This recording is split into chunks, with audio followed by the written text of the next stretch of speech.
Pues estamos llegando aquí al final de nuestra serie, La Gracia Asombrosa. Y les voy a decir, con esto de la gracia quedó mucho material. Es que es un tema que uno puede escarbar, profundizar y es tan amplio que de verdad quedó material ahí como para armar más series. Les animo a profundizar más en esto. En este recorrido que hemos hecho viendo la gracia y qué tan asombrosa es, hemos visto que hemos aprendido que la gracia es mucho mayor que la ley. Hemos visto que la gracia, el Señor en su gracia nos hizo morir a la ley. También vimos que la gracia es mucho mayor que nuestros pecados y que nos hizo morir al pecado cuando crucificó a nuestro viejo yo, juntamente con Cristo. La gracia, también hemos estado aprendiendo que es la única manera para que crezcamos en santidad y para que andemos en esta nueva vida que Dios ha preparado para sus hijos. ¿Por qué? Porque también vimos la semana pasada que Dios nos dio un nuevo corazón para que podamos disfrutar esta nueva vida. Nos dio una nueva naturaleza. Por gracia es que ahora Él vive en nuestro corazón y por eso es que entendemos ahora que a mi nuevo yo, no le gusta pecar. Pecamos y nos sentimos incómodos, nos sentimos mal y es por lo que dice este verso que resume todo en Gálatas 2:20, ya no vivo yo, refiriéndose a mi viejo yo, mas vive Cristo en mí, refiriéndose a mi nuevo yo. Todo esto que he descrito en este resumen, todo lo que hemos hablado estas 8 semanas casi con la actual, es la vida cristiana normal. No estamos hablando de una vida para los supercristianos. Esto es la vida cristiana normal descrita en la Biblia, ¿verdad? Entonces, si sacamos la gracia de nuestra vida cristiana, se va a volver una desgracia. Es una vida desgraciada en realidad, porque fácilmente podemos caer en el legalismo o hacia el otro lado, hacia lo que es el libertinaje y las personas ni se dan cuenta. En realidad eso ya no sería el cristianismo. Hay una historia ficticia, obviamente, que dice que una vez a tres muchachos pobres, muy pobres, les regalaron un pasaje en transatlántico de un continente hasta al otro lado del mundo. Y ellos felices, pues les regalaron ese boleto, nunca habían tenido una experiencia así, y se suben, ¿verdad? Llevan su mochilita y se suben al barco y ahí van, emocionados con todo aquello nuevo para ellos. Y de repente, pues llegaron los tiempos de comida y ellos, pues en su mochilita andaban ahí unos sanguchitos, unos churros, ¿verdad? Algo así, juguitos y pues llevaban poco dinero cuando era un viaje largo de muchos días. Entonces cuando se les acabaron esas boquitas y esos churritos, pues a usar su poco dinerito que andaban y ahí en algunas tienditas que habían en el transatlántico, pues comprar ahí otro churrito, comprar otro fresquito y con eso se mantuvieron varios días hasta que se quedaron sin dinero. Y entonces no hallaban cómo hacer, mientras en los días anteriores ellos se fijaban de largo el restaurante del transatlántico y entonces ellos miraban cómo aquella gente disfrutaba, platicando, comiendo aquellas cosas tan ricas como pescado frito, sopa de marisco y otras cosas, otras delicias así. Y aquel ambiente, ellos solo quedaban viendo con hambre y comiéndose sus churritos y sus sanguchitos, pero el día que se les acabó la comida, solo se acordaban del restaurante. Entonces se fueron por ahí a ver por las ventanas, a ver la cocina y miraba que llegó un momento en que botaban las sobras. Ahí en los basureros, los cocineros, los meseros. Entonces ellos se las arreglaron para de vez en cuando escaparse y conseguir de la basura lo que más o menos pudiera ser rescatable y se lo comían. Y así se estuvieron alimentando algunos días, lo que pudieran conseguir. A veces conseguían algo bueno, a veces poquito, a veces nada. Y a veces pues cada quien miraba por su pellejo, era como hacía. Pues el asunto es que un día ellos están ahí, hay días en que uno conseguía más que los otros y no les compartía, solo Hoy estuvo bueno, me hallé un pedazo de pollo, me hallé ahí una hamburguesa a la mitad. Ay, me hubieras dejado. No, es que ustedes saben, ¿verdad? Cada quien mira cómo hace. El asunto es que un día de esos están ellos ahí en el basurero, a escondidas, y los encuentra uno de los meseros y les dice, hey, ¿qué están haciendo aquí? Ay, perdón, qué pena. Es que, por favor, no le vaya a decir a nadie. Es que nosotros no tenemos dinero, no tenemos que comer y es la única chance que tenemos es venir y ver qué conseguimos aquí en el basurero. Y a veces conseguimos un poquito y otro. Pero por favor, no le diga a nadie. ¿Pero por qué hacen eso? Le dice. Si el boleto incluye la comida, todos los tiempos de comida, toda la cantidad que ustedes quieran. ¿Se imaginan la expresión de ellos? Por no saber, estaban sufriendo hambre o comiendo basura. Eso le pasa a muchos cristianos. Tienen su boleto de la vida eterna, van hacia el cielo, pero en el camino pasan hambre, pasan limitaciones, se tienen que contentar en su vida cristiana con poquitos, con una alegría ahí de vez en cuando, momentos ahí especiales allá por allá, pero no es un viaje que disfrutan al 100% en su camino al cielo. Cuando tenemos, el boleto incluye todo lo que hemos visto en esta serie acerca de la gracia, simplemente por no saber que vencidos por el pecado, que no pueden esto, que los traumas de su niñez, y les dice, pero la Biblia dice que todo está incluido en tu pasaje, en tu salvación, está incluida no solo que ya no tenés condenación de pecado, sino la liberación del poder del pecado. No tiene por qué dominarte y poder decirle que no, y muchos no lo saben o solo se contentan con poquito. Eso es lo que está pasando. No están disfrutando la vida cristiana normal. La semana pasada estuvimos viendo la dinámica que sucede cuando un salvo, cuando un cristiano peca. Y estuvimos recalcando que ya podemos decirle no al pecado, a la carne, al diablo. ¿Desde cuándo?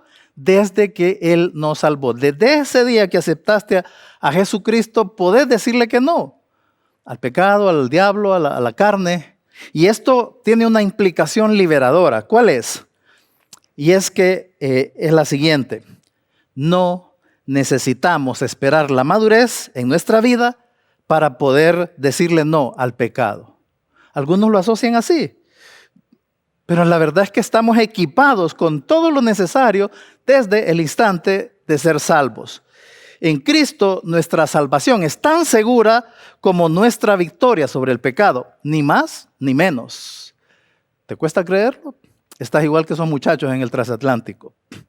Por lo tanto, así como no se vale la excusa en cuanto al pecado, de que es que yo soy débil, es que en mi niñez me pasó esto, o en mi pasado tengo aquello. De igual manera no vale la excusa de, es que yo no soy maduro todavía. Eso de la victoria sobre el pecado es para los maduros. No, no es así. Ya todos los salvos tenemos su gracia. Todos somos nuevas criaturas. Todo lo que hemos descrito en esta serie es para todos los que somos salvos. Ahora, estar creciendo en madurez es una bendición y también solamente es por gracia. Pero en la Biblia, la madurez no es un requisito para poder decirle no al pecado. Estás muerto al pecado desde que sos salvo. La madurez es ese nombre que le damos al proceso de irnos pareciendo cada vez más a Jesucristo. No es un logro de nuestros esfuerzos, es algo que Dios hace.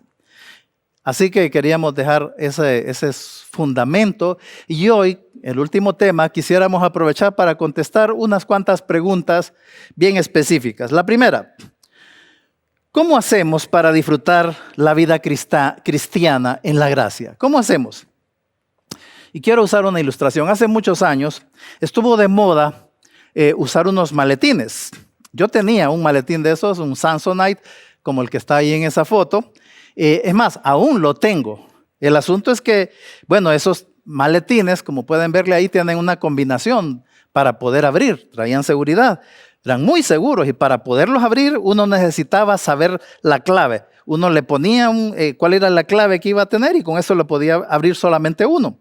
Pues hubo un tiempo en que simplemente pasaron de moda, ya casi nadie los usaba, solo algunos ejecutivos, pero yo actualmente lo tengo ahí y lo uso en mi casa, ahí lo mantengo para guardar algunos documentos especiales. Cuando yo dejé de usarlo, pasó bastante tiempo, se me olvidó la clave, se me olvidó. Y un día que necesitaba algunos documentos ahí, no lograba abrirlo y no podía abrirlo. Y yo necesitaba esos papeles. Y pensé y probé esta clave, no, probé otra, nada. Y empezar a pensar hasta que di con la clave que yo había puesto. Al fin logré abrir el maletín. La gracia también tiene, digámoslo así, una clave, un password. Sin eso, la gracia, digamos que no se abre, por así decirlo, una expresión. ¿Y cuál es esa contraseña para la gracia? Santiago 4:6 es uno de los versos que nos lo dice. Dice el verso, pero Él da mayor gracia.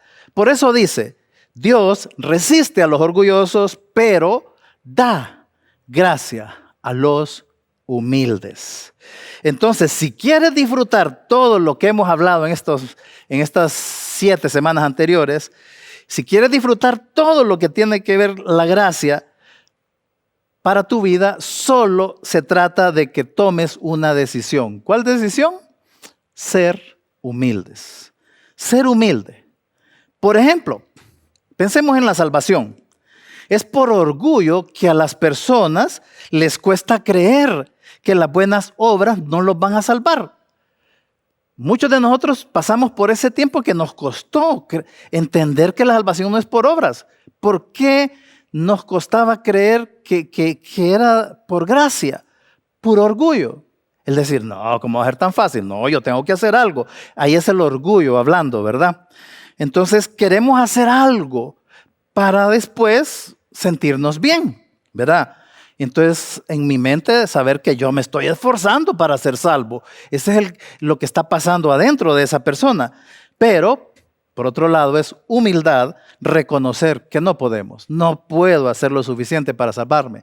No puedo, es demasiado. Y entonces, humildemente, creemos en Jesucristo y decimos, realmente, es suficiente la obra de Jesús en la cruz para salvarnos. Pues así funciona en todo lo que se refiere a la gracia, la humildad. Así como el orgullo a algunos no los deja aceptar la salvación, a otros no los deja descansar en la gracia para su santificación. Quieren ser santos por sus esfuerzos, como un logro personal.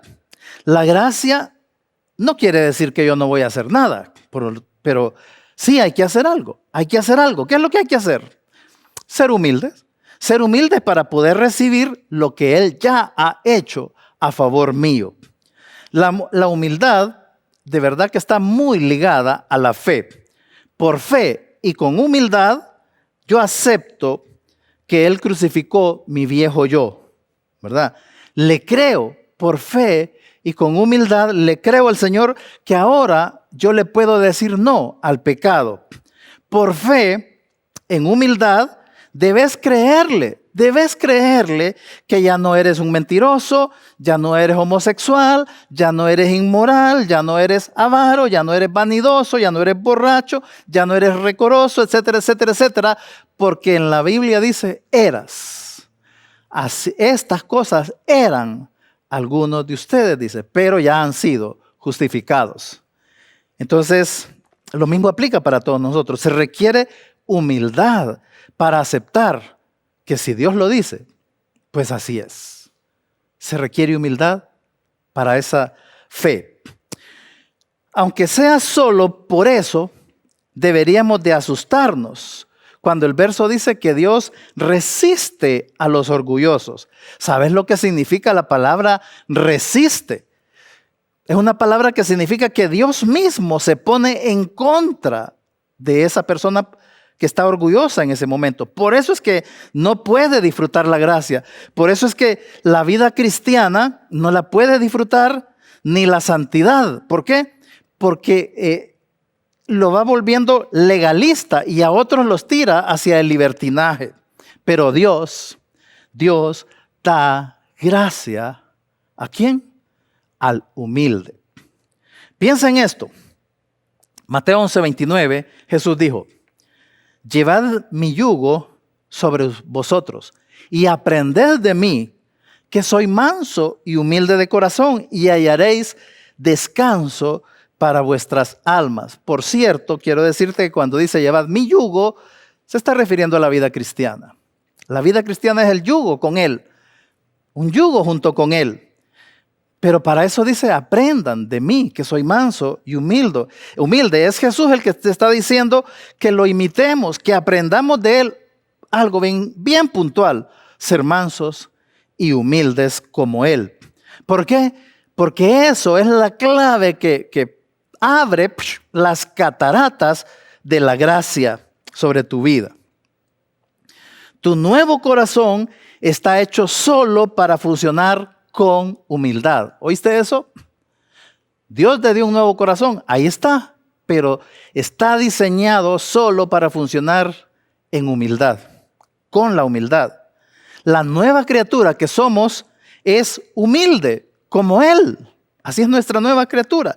La carne, por otro lado, aquellos pensamientos, estructuras de pensamiento, la carne es el asiento cómodo para el orgullo. El orgullo es un pecado que mora en ti, recordarlo, ¿verdad? Así que no lo dejes boicotearte la gracia. El orgullo, tu orgullo. Mejor nos conviene más ser como Él. Tenemos todo lo necesario. Desde que confiamos en Cristo, tenemos todo lo necesario para la vida de piedad. Tenemos todo lo necesario para ser como Él, mansos y humildes. Nadie puede decir, no, yo no puedo. Yo no puedo ser humilde, no puedo ser manso. Sí puedes. Si sos salvo, sí. Entonces, por eso mismo yo te pregunto, sé honesto y decime lo siguiente. ¿Por qué no eres manso y humilde? ¿Por qué no eres mansa y humilde? Recuerda que cuando no somos mansos y humildes, el pecado que mora en ti está listo para ponerte a ti en modo orgullo. Ya sabemos que sigue. Dios resiste al soberbio. Ser mansos y humildes es una decisión, no es una meta, es una decisión. No depende de los demás, sino de que depende de que yo ya tengo un corazón nuevo. De eso depende, de que tú ya lo tienes desde que sos salvo. Ya tenés un corazón nuevo, por lo tanto ya podés ser manso y humilde. Recuerda entonces, la contraseña que suelta la gracia es ser humildes. No se te olvide eso. Otra pregunta. ¿Quiénes son los carnales? Los carnales existen. Claro que sí existen. Pero les voy a decir algo interesante. Algunos creen que no existen los carnales. Dicen que lo que pasa es que los carnales no son salvos. Si son carnales, no son salvos. No es así, no lo vemos eso en la Biblia. 1 Corintios 3:3, Pablo le escribe a la iglesia de Corinto, que les dice hermanos desde el comienzo, como vimos hace unas semanas, les dice santos, santificados, y en el capítulo 3, verso 3, les dice, porque aún sois carnales, pues habiendo entre vosotros celos, contiendas y disensiones, no sois carnales y andáis como los hombres. A hermanos les está diciendo, ustedes son carnales. Y una muestra, una evidencia de que son carnales, porque hay pleitos, disensiones y cosas ahí entre ustedes. ¿Quién es el carnal? El carnal es aquel que se deja llevar por la carne. ¿Se acuerdan el dibujito? La carne es aquellas maneras de pensar que las aprendió el viejo yo, que está crucificado, pero nos dejó esas líneas de pensamiento que aquí andan todavía. Y cuando nos dejamos llevar por esas estructuras de pensamientos, por esos patrones de pensamientos que son pecaminosos, no son propios del corazón nuevo, son que quedaron ahí de herencia del viejo hombre. Al dejarse llevar por eso, esa persona es carnal. Y eso es lo que le estaba pasando a la iglesia de los hermanos de Corinto. Eran un tipo de cristianos que no estaban disfrutando ser cristianos, no estaban disfrutando ser salvos. Es interesante que ser carnales también se asocia en la Biblia a ser bebés en Cristo. Pero al mismo tiempo vemos ahí en Corinto que ese hecho de ser carnales o de ser bebés no era una excusa para pecar. No es que es como soy nuevo, es que es un bebito, por eso se justifica que haya pecado. No, la carta a los Corintios es para decirle a esa iglesia llena de carnales y de bebés espirituales, para decirles que por ser salvos ya podían vivir a otro nivel, por pura gracia, ya no tenían por qué estar pecando. Así que tú y yo, así entendámoslo, no tienes por qué ser carnal ni 1 minuto, ni 10 minutos, ni 2 semanas, ni varios meses. No tienes por qué. Por otro lado, recuerda que la carnalidad trae consecuencias y hasta la disciplina de parte de Dios. Así que no conviene. Ojo, que si Dios disciplina es porque podríamos decir que no, ¿verdad? Es decir, solo pensemos, la lógica. A un bebé de carne y hueso, ¿verdad? Un bebé, no lo castigamos porque botó la comida o se llenó todo, porque se hizo en el pañal. Nadie lo va a castigar por eso, ¿verdad? Pero aquí vemos que Dios sí puede castigar, disciplinar a un hijo suyo, aunque sea bebito. ¿Por qué? Porque ya está capacitado en la gracia para poder ir aprendiendo a decirle que no al pecado. Así que ten en mente eso. Por otro lado, ojo con esto, por favor, no asocies carnalidad solo a cosas como grandes, ¿verdad? Como la inmoralidad, andar mal en la iglesia, enojarte, ser peleón, andar en cosas del mundo. Eso es carnal, obviamente eso es carnal, pero también es carnal otro grupo de hermanos, por ejemplo, aquellos que se creen mejor que otros, aún en lo espiritual se creen mejor que otros, ¿verdad? Ser competitivo es carnal lucirse, es carnal juzgar a otros, es carnal criticar a otros cristianos, es carnal a otros hermanos. Veamos un ejemplo, Lucas 18:11. El fariseo, Jesús narra esto, ¿verdad? Que estaba un fariseo y un publicano orando, y el fariseo se puso en pie y comenzó a orar para sí mismo. Dios, te doy gracias porque no soy como todos los demás, ni siquiera como ese publicano. Yo ayuno 2 veces a la semana, diezmo de todo, y empieza a decir un montón de cosas buenas que él hacía. Interesante es que él oraba para sí mismo. Jesús dijo que él no estaba orándole a Dios, estaba hablando consigo mismo. Pero como este fariseo, él se estaba dando gracias a sí mismo. Te doy gracias, Dios, pero en realidad su Dios no es Dios. Su Dios era él mismo, su Dios. Entonces, el fariseo es ese tipo de cristiano que busca la santidad que él solo se da, no que Dios se la da. Y él saca a relucir, yo ayuno 2 veces, yo diezmo, yo hago esto, yo hago lo otro, y te doy gracias, Dios, hablando consigo mismo, porque yo soy mejor que todo eso. Yo hago todas estas cosas. Él se compara con otros cristianos. Así que yo te animo a que no seamos rápidos en decirle carnal solo a cualquiera, y que no seamos rápidos a decirle carnal a un limitado grupo de situaciones, dejando afuera otras cosas que también son carnales, aunque parezcan espirituales, ¿verdad? Así que no seamos rápidos en clasificar la carnalidad. Pero sí es importante que entendas, los peores momentos de tu vida son esos momentos carnales. En los peores momentos de tu vida ya siendo salvo. Tercera pregunta. ¿Cómo tener gracia para con los demás? Por cierto, cada una de estas preguntas es como para un tema. Pero quisiera darlo resumido. Cuando ustedes y yo, por ejemplo, tenemos una sospecha de que tenemos COVID, ¿qué hacemos? Vamos y nos hacemos un examen.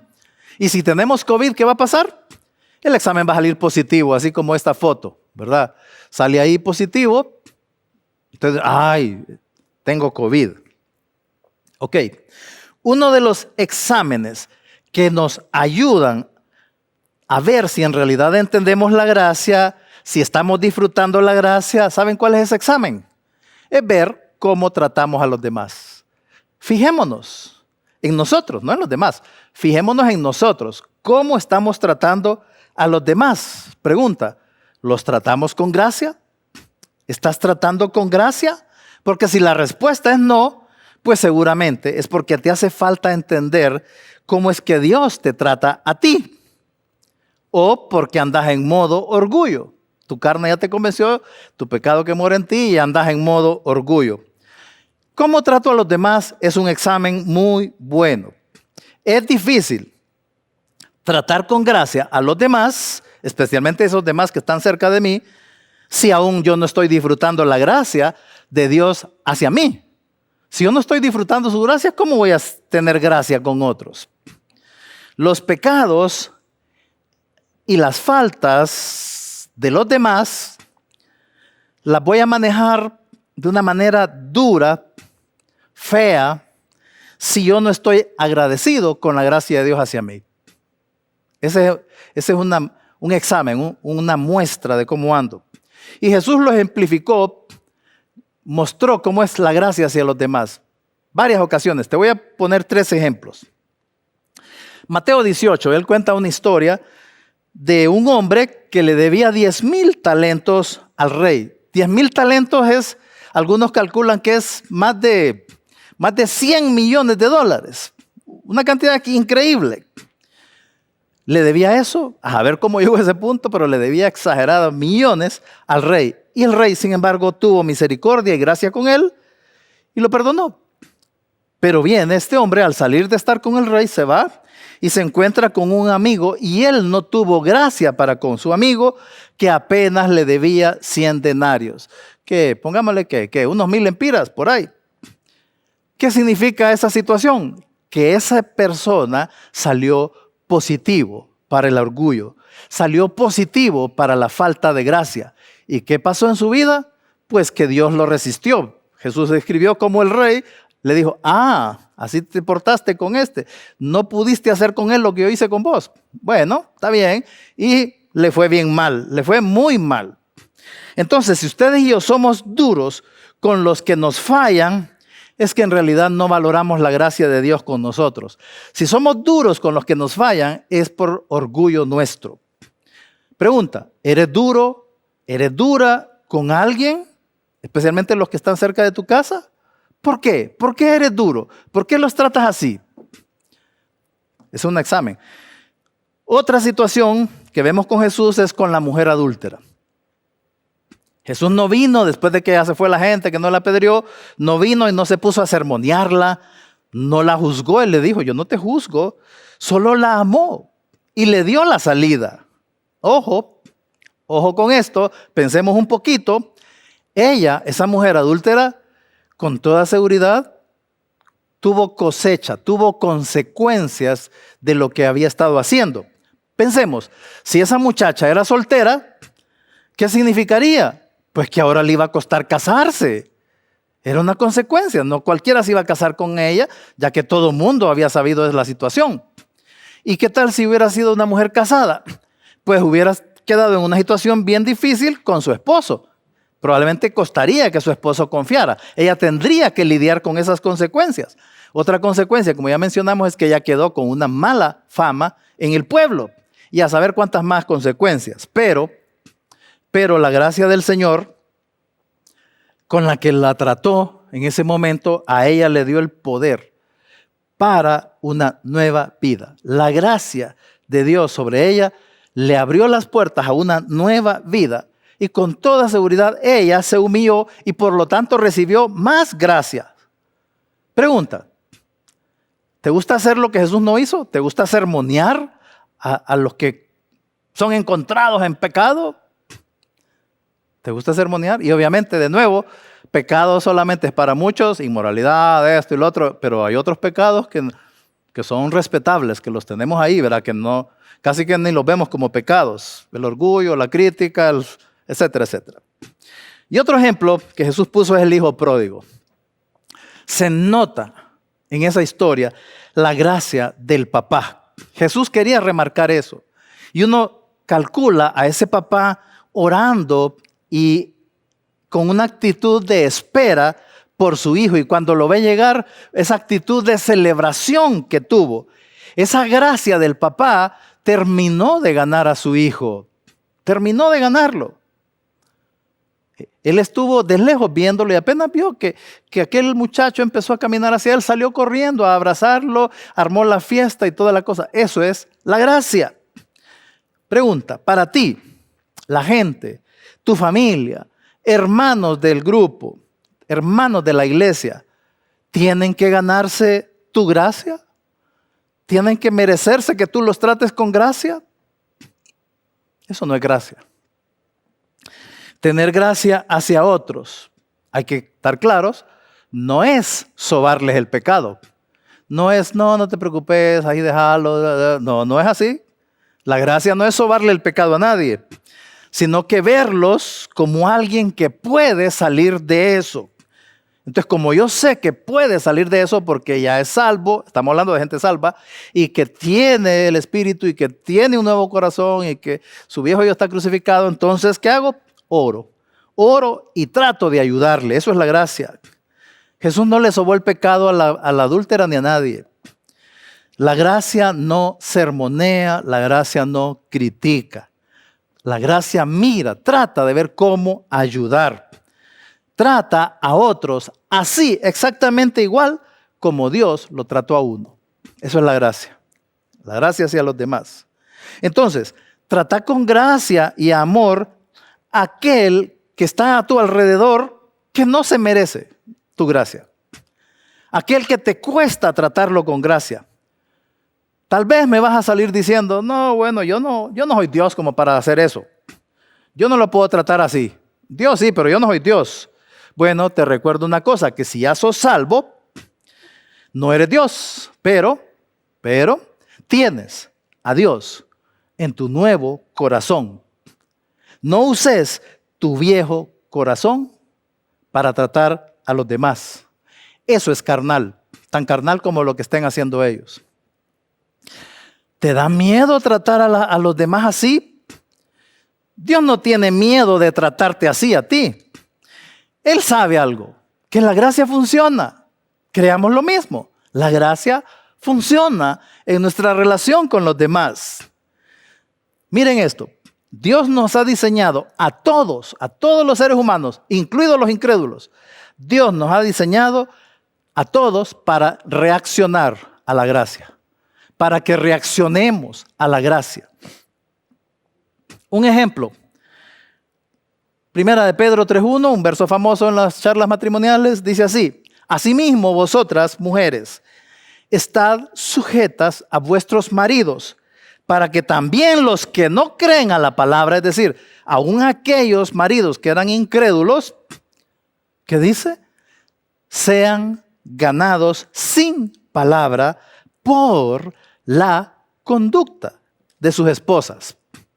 Y te quiero decir algo, aquí está hablando de, este verso es principio, por lo tanto, ahí está dirigido a esposas, pero no solo es para las esposas.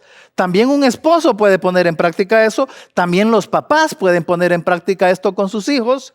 ¿Qué quiere decir? Una conducta de gracia gana el corazón de una persona, aun cuando sea incrédulo. Es un principio de gracia y de fe, de creerle a Dios. Cada día tenemos muchas oportunidades de practicarnos en la gracia con esas personas que Dios ha puesto alrededor nuestro. Si te cuesta tenerle gracia, misericordia, entonces, ¿qué tenés que hacer? Solo meditar. Meditar y repasar cómo es, cómo ha sido, cómo será la gracia de Dios contigo. Y entonces te pones en modo humilde y empezás a tratarlos así, como no se lo merecen. Y esto nos lleva a otra pregunta. ¿Cómo es la gracia en mis problemas? Piensa en los problemas que tenés. 2 Corintios 12, del 8 al 9, dice Pablo, respecto a lo cual, es un pasaje conocido. respecto a lo cual 3 veces he rogado al Señor que lo quite de mí. Está hablando de un aguijón que lo estaba ahí molestando. Le pidió a Dios, por favor, Señor. 3 veces le he dicho que me lo quite, que ya no quiero eso, que por favor, Señor. Y me ha dicho Dios, bástate mi gracia, porque mi poder se perfecciona en la debilidad. Por tanto, dice Pablo, ya que Dios me dijo eso, de buena gana me gloriaré más bien en mis debilidades. ¿Para qué? Un propósito, para que repose sobre mí el poder de Cristo. Es una bomba ese pasaje. Entonces Pablo tenía ese aguijón, no sé, algo que le causaba molestia, carga, dolor. Y la salida de Pablo es la misma que todos nosotros pensamos, que se acabe eso, que nos saque de esa situación Dios, que ya no siga más eso. El Señor le dijo que no, que vos no ocupás eso, le dijo. Lo que ocupás es mi gracia. Eso es lo que le dijo el Señor a Pablo. Entonces, cuando tenemos problemas, siempre pensamos en la salida. Pensamos en pedirle sabiduría a Dios para cómo hacemos para salir de esto. Le pedimos ayuda a Dios, pero de alguna manera más alta que nuestros pensamientos, Él sabe que lo que más necesitamos en medio de esa situación difícil es su gracia. Su gracia. Eso es lo que estás pasando. Ese problema, esa situación que estás pasando, simplemente es una oportunidad para que experimentes la gracia de Dios sosteniéndote, dándote paz en medio del fuego. Dios sabe que al orgullo no le gusta que seamos débiles. Por eso es tan famoso hoy en día, tan popular el pensamiento del orgullo que dice, tú puedes. Hasta dentro de los círculos cristianos, tú puedes, hermano. Y vemos cómo es famosa también todas esas ondas de desarrollo personal. El débil de ese pasaje que describió Pablo es el humilde. Ese es el débil, el humilde. ¿Por qué? Piensa en esto. Próbalo. Maneja con humildad tus problemas matrimoniales. Maneja con humildad tus problemas con tus hijos. Maneja con humildad tus problemas con otras personas. Maneja con humildad tus finanzas, tus problemas de salud. Maneja con humildad tus cargas espirituales, sabiendo una cosa, que su poder se perfecciona en tu debilidad. Y es interesante, es muy interesante que la palabra griega usada ahí para debilidad es la palabra astenia. Un término médico incluso. Astenia, vemos ahí una foto de un viejito que está con astenia entre todos sus síntomas. ¿Qué es eso? ¿Qué es la astenia? ¿Qué es la debilidad que dice ahí? Es un cansancio. Es alguien ya sin fuerzas. En medicina le decimos tiene astenia porque es tan frágil la persona, tan débil, no tiene fuerzas, no tiene ni fuerzas para llevarse la comida a la boca, uno se la tiene que dar en la boca.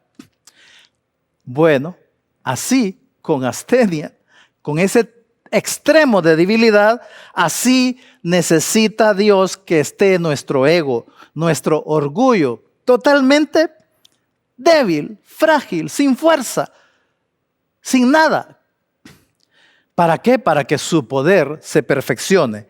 Es decir, para que la gracia cumpla su propósito en nosotros en medio de esa situación.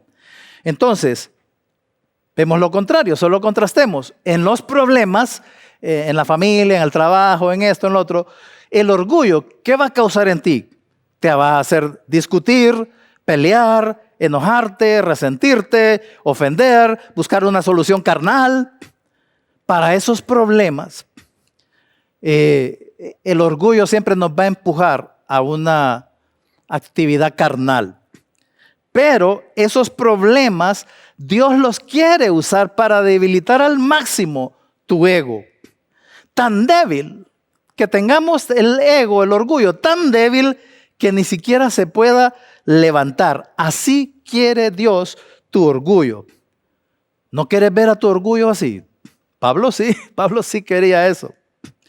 Dios te quiere tan humilde que dependas al máximo de Él y de su gracia en esos problemas, orando, obedeciéndolo, actuando con humildad. Para eso es también tu nuevo corazón. A eso se refiere 2 Timoteo 2:1, que dice: esfuérzate en la gracia que es en Cristo Jesús. Literalmente, cuando dice esfuérzate, literalmente dice agarra fuerzas en la gracia, no en el ego, agarra fuerzas en la gracia que hay en Cristo Jesús. Allí es donde tenés que fortalecerte, en Cristo Jesús. Y estuvimos hablando un buen rato acerca de lo que es el poder de esa palabrita, en Cristo. Entonces meditad en todo lo que dice la gracia y vas a poder ver y usar tus problemas, tus dolores, tus sufrimientos de otra manera. Pablo hasta se alegró. Quinta pregunta, y me preguntarán algunos: ¿y mis traumas de mi pasado? ¿Qué hago con ellos? Les voy a decir, hoy en día no es raro, por todos lados, aún en los medios cristianos, que se hable de cómo el pasado nos puede afectar hoy. Cosas que pasaron allá, un trauma, una violación, un abuso, problemas en nuestra crianza, un mal matrimonio que tuviste en el pasado, etcétera, etcétera. Todas esas experiencias feas que en mi pasado, dicen, están afectándome hoy en día. Todo eso nos puede afectar. Y por lo tanto la ciencia tiene sus análisis de eso y propone sus soluciones, especialmente en algunos campos como algunas áreas de la psicología, de la psiquiatría, de la sociología, todas esas cosas de la autoayuda, etcétera, etcétera, etcétera. Algunas de esas cosas que estas ramas proponen podrían ayudar, pero pregunta: ¿ocuparán la misma solución en el alma los salvos y los no salvos? Es una buena pregunta, ¿verdad? Salvos y no salvos ocuparán el mismo tipo de ayuda en el alma. Recuerda que ahora tenemos un nuevo yo. El viejo yo ya fue crucificado. Dios ya no trata de ayudar al viejo yo. Dios no trata de ayudar al viejo yo. Todas estas ramas de la ciencia sí. Ahora, Dios no trata de ayudar a mi viejo yo porque ¿para qué? ¿Para qué lo va a ayudar? Entonces, ¿qué significa todo esto? Que si fuiste abusado en la niñez, si fuiste abusado en los años pasados, si le pasó una situación horrible en tu vida en el tiempo pasado, ¿sabes a quién le pasó eso? A tu viejo yo. Y el Señor ya lidió con eso. Crucificó a tu viejo yo. Y te dio un trasplante, te dio un nuevo yo, un nuevo corazón, el cual tu nuevo yo, mi nuevo yo, no puede ser abusado, no puede ser traumado por nada. ¿Por qué? Porque es una nueva criatura. Las cosas viejas pasaron. También ahora es Cristo en mí el que está viviendo. ¿Te hace sentido? Mira este verso que Dios nos dejó a todos. 1 Timoteo 6, del 20 al 21. Oh Timoteo, le dice Pablo, guarda lo que se te ha encomendado, evitando las profanas pláticas sobre cosas vanas y los argumentos de la falsamente llamada ciencia, la cual, profesando algunos, se desviaron de la fe. La gracia sea contigo. Amén. Así sea. Hoy en día, la maldad, el mundo cada vez avanza más en su maldad bonita. En esa maldad que no parece maldad. Dios menciona en este verso la falsamente llamada ciencia. No está diciendo que la ciencia es mala, pero dice que hay cosas hoy en día que se hacen pasar como ciencia, que es falsa ciencia, que para Dios es falsa ciencia. Pregunta, ¿qué sabe la ciencia del nuevo yo? ¿Qué le puede ofrecer la ciencia a Cristo viviendo en mí. La ciencia no lo hace, no le ofrece nada. Pero ¿sabes quién sí? La falsa ciencia. La falsa ciencia sí le ofrece algo a mi nuevo yo y a mi Cristo que vive en mí. Y esa falsa ciencia desvía a algunos de la fe en Dios por estar creyendo en esas cosas. Hermanos,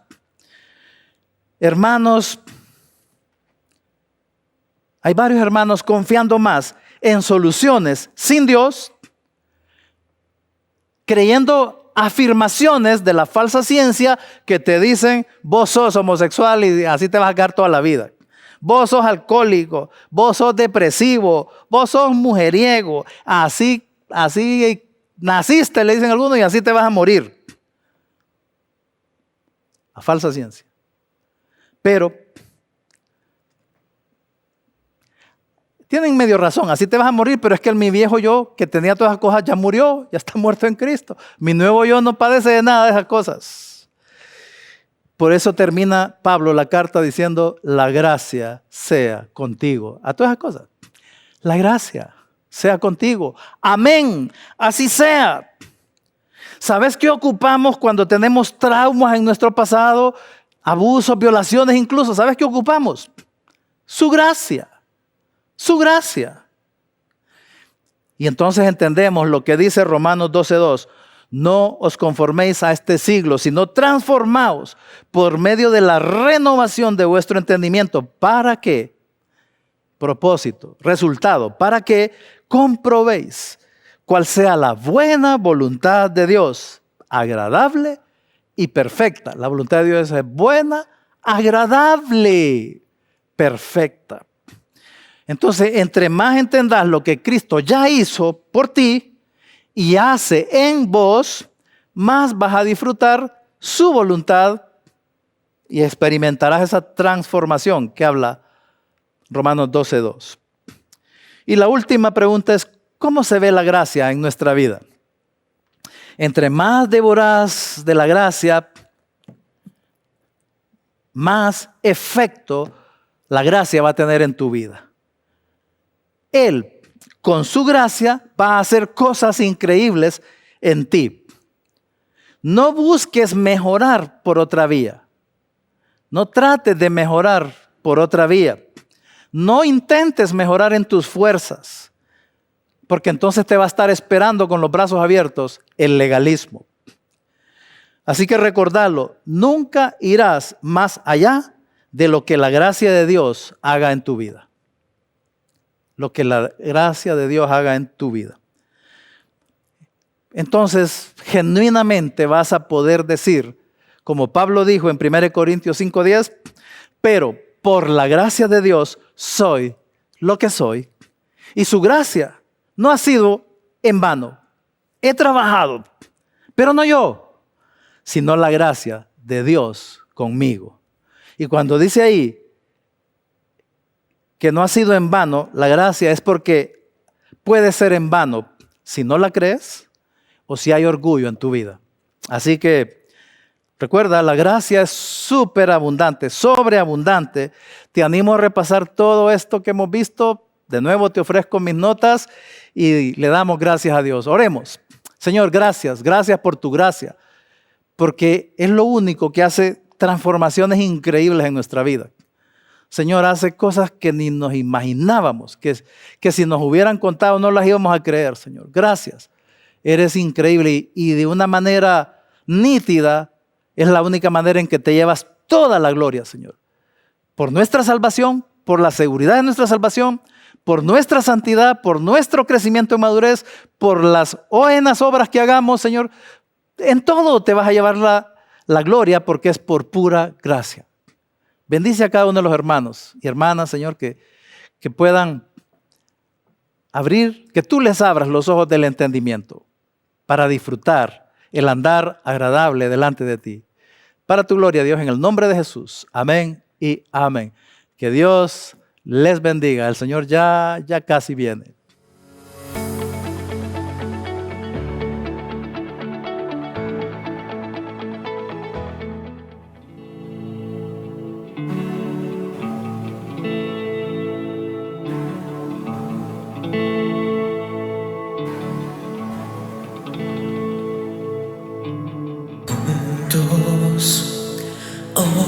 conectamos como hermanos. Él nos unió, hijos de todo el pueblo. Este es el tiempo de alzar la voz. No escucharé al miedo, mi mirada pongo en el cielo. En tu gracia firme estoy, tú me amas tal como soy. Valiente seré, yo sé, mi esperanza está en él.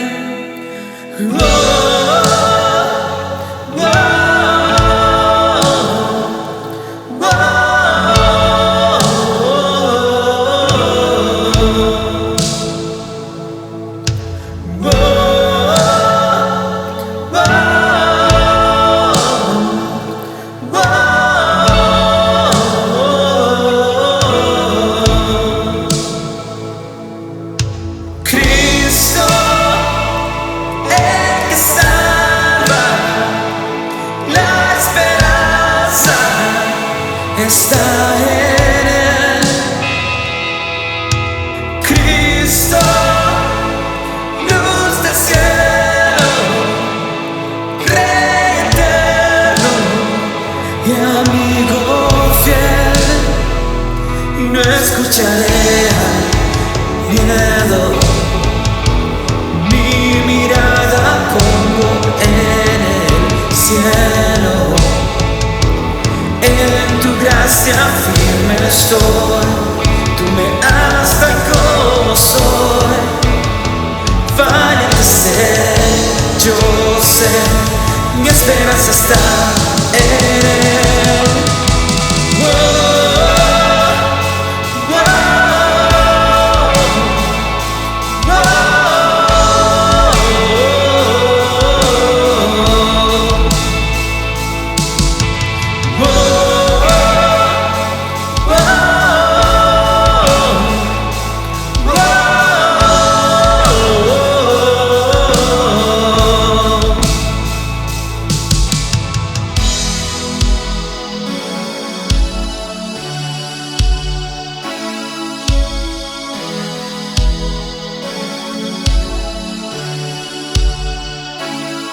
Se oirá en los cielos el sonido de nuestra adoración. Las murallas caen a sus pies al oír su voz. Por su gracia Él nos limpió, cuán bueno es Dios. Su nombre es Cristo. Se oirá en los cielos el sonido de nuestra adoración. Las murallas caen a sus pies al oír su voz. Por su gracia Él nos limpió, cuán bueno es Dios. Su nombre es Cristo. Se oirá en los cielos el sonido de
está